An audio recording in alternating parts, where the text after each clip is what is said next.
playwrights began to basically appreciate my aesthetics, the way I approach them. A lot of them helped me. I am a very blessed female writer, and I love my male black writers and producers. Woody King always gave me what I want, and I'm not going to even act like he did. Joseph Walker built my set at the Negro Ensemble Company and at the Public Theater. Gilbert Moses directed my play at the Public Theater when he had just left Broadway. Jimmy Justice worked with the Wiz, and he came and did my music. Because I had such a respect for black men and respect for black male playwrights, I wasn't bitter about being a girl. I wasn't bitter about the fact that sometimes I had to sit quiet and listen and then raise my hand very politely and say, okay, dudes, can I talk now? They respected me for that because I was ladylike. I said, I don't want to be in competition with you. I want to be your sister. I really do. I want to be your friend. I want to be able to learn everything that you can teach me because I'm going to duplicate everything you do, and I'm going to do it the girl way. And I did. I did it my way, and fortunately, it worked. It really did. It worked. That's all I could say. I had male mentors at CBS television, at PBS. I had Ellis Hayes down at the public broadcasting station. I had Bantow Whitfield at NEA in D.C. As a woman playwright, I tell the ladies, you need to get yourself some guys on your board to be your godfathers, to open the doors for you. You need to be a nice, polite lady. You need to not be vindictive. You need to not be mean. You need to not be upset about any of it, because it's going to work. You're a girl, and women have what is that thing they say about females? We have that mysterious finesse that we could get our way. We get our way. Yeah. You know, Ma, your boy Calvin says that. You're so spoiled that you get your way. I laugh. I said, you're right, I get my way, because I learned how to deal with men in a positive sort of way. I learned how to deal with men because they were controlling the industry in New York, and I had to learn how to get through that industry. Oh, yeah, definitely. You've done a great job of getting through that industry and everything. Tell us a little bit about your background in education as well, because a lot of times we're hearing about how the arts in general and just education is not getting the kind of respect that it needs to get. We've talked a number of times on this show with a lot of different creative people about how the arts and helps with the development of creative thinking, but unfortunately a lot of our school systems are not necessarily supporting the arts in their school systems and things of that nature. So tell us a little bit about your involvement with education and how you feel the arts in general are being treated in the school system, and also what you would like to see done with the arts in the school system. Okay, that's a beautiful question, Mark. I'm happy. You know, I have a degree in education, too. I did a triple major in college because my mother being Southern and my grandmother said they thought theater was a strange profession. And my grandmother, who was an evangelist, said it was a demonic profession. So she prayed on me and said, girl, this is some wild stuff. I don't understand why you're doing this. And so what I did was I went into education first. I was a teacher. In other words, most of the women in my family were Southern teachers, so I became an educator. And because there was no arts in the school, Mark, I decided to put it in the school. In other words, that's my philosophy. If what you don't find somewhere, you just create it. So I created, from the first year I started teaching, radicalized education by adding arts, especially theater and dance and music, because my mentors out of Hunter College believed in what they call arts education. And I used to travel around the United States with Dr. Elaine Block and them. They were radical art educators, and they took me everywhere. The little redheaded black girl was roaming the country with these white Jewish people talking about arts education. And so I picked up that mantra, and every time I taught, and every school I was in, I made sure I put it in. By the time I got to my 5th year, I was already the director of theater at a elementary school. After my 8th year, I was director of theater at a middle school, and I began to raise money for the project because, arts and education in schools didn't have any money. So if you Right. want the arts to exist, you have to raise the money from private institutions. So what I would do is go to banks and say, I am a teacher.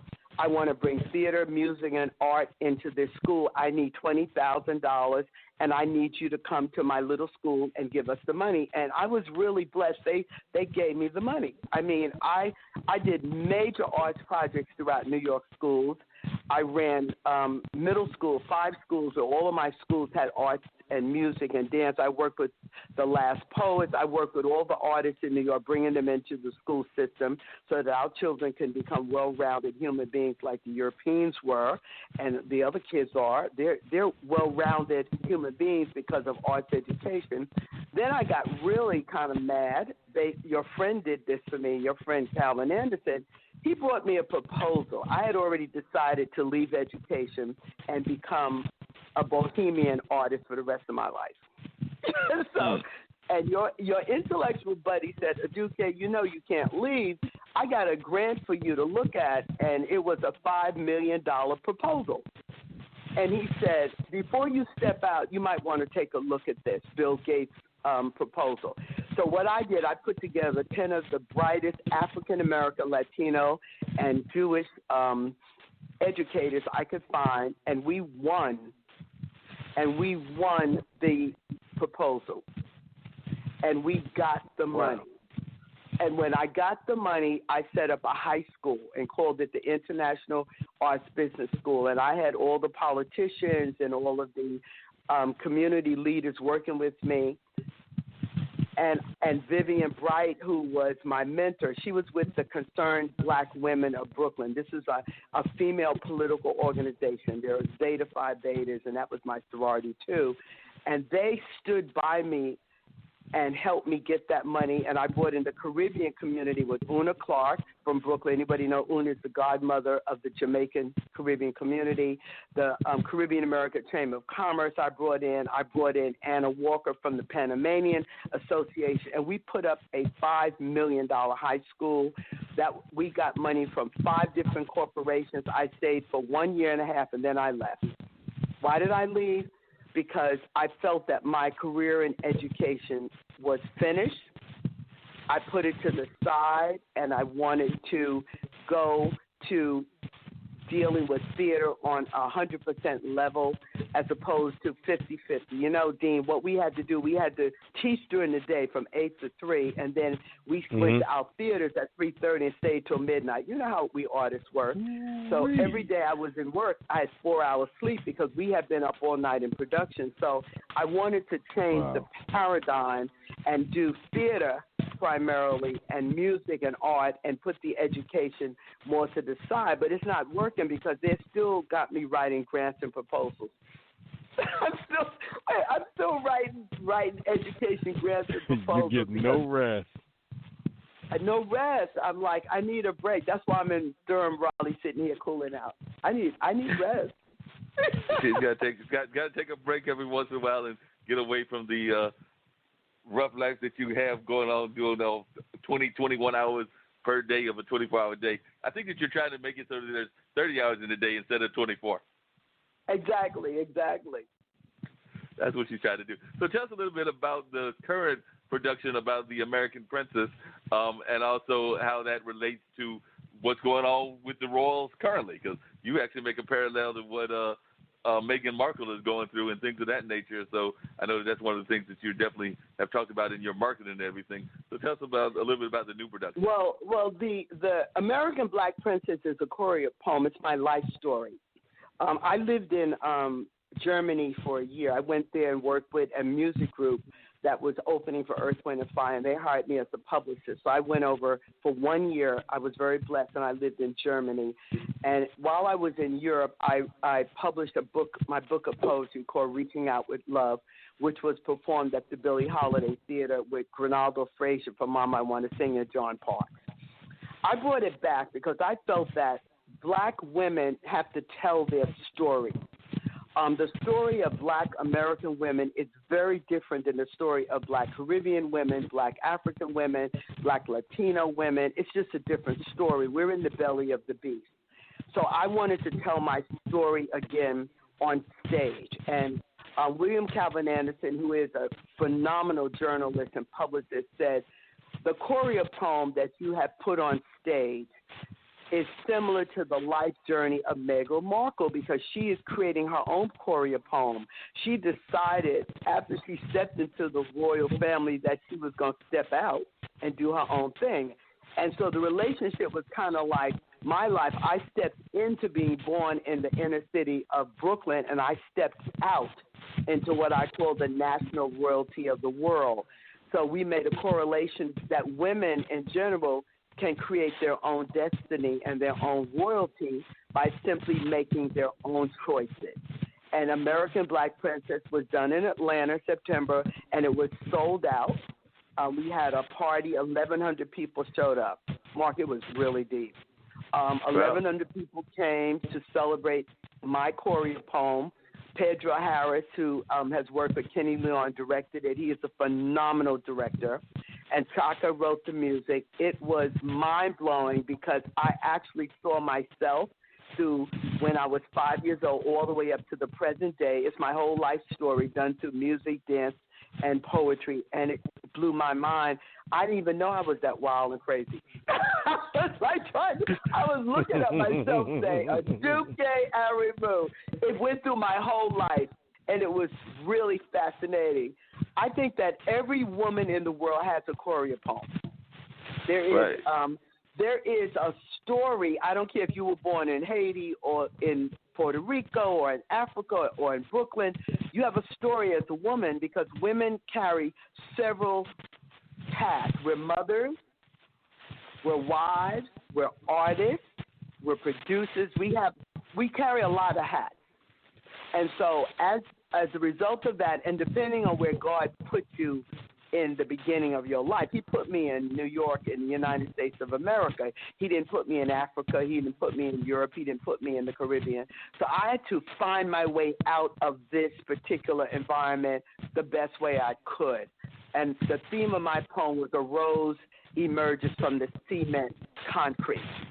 That's what the piece is about, how you can become a rose even though the concrete cement that you were born in might be not cool, or it might be hard, it might be very disturbing to your senses, because Brooklyn was very disturbing at some point, being an inner city, but you have to find your way out and become a rose, and that's what American Black Princess is about.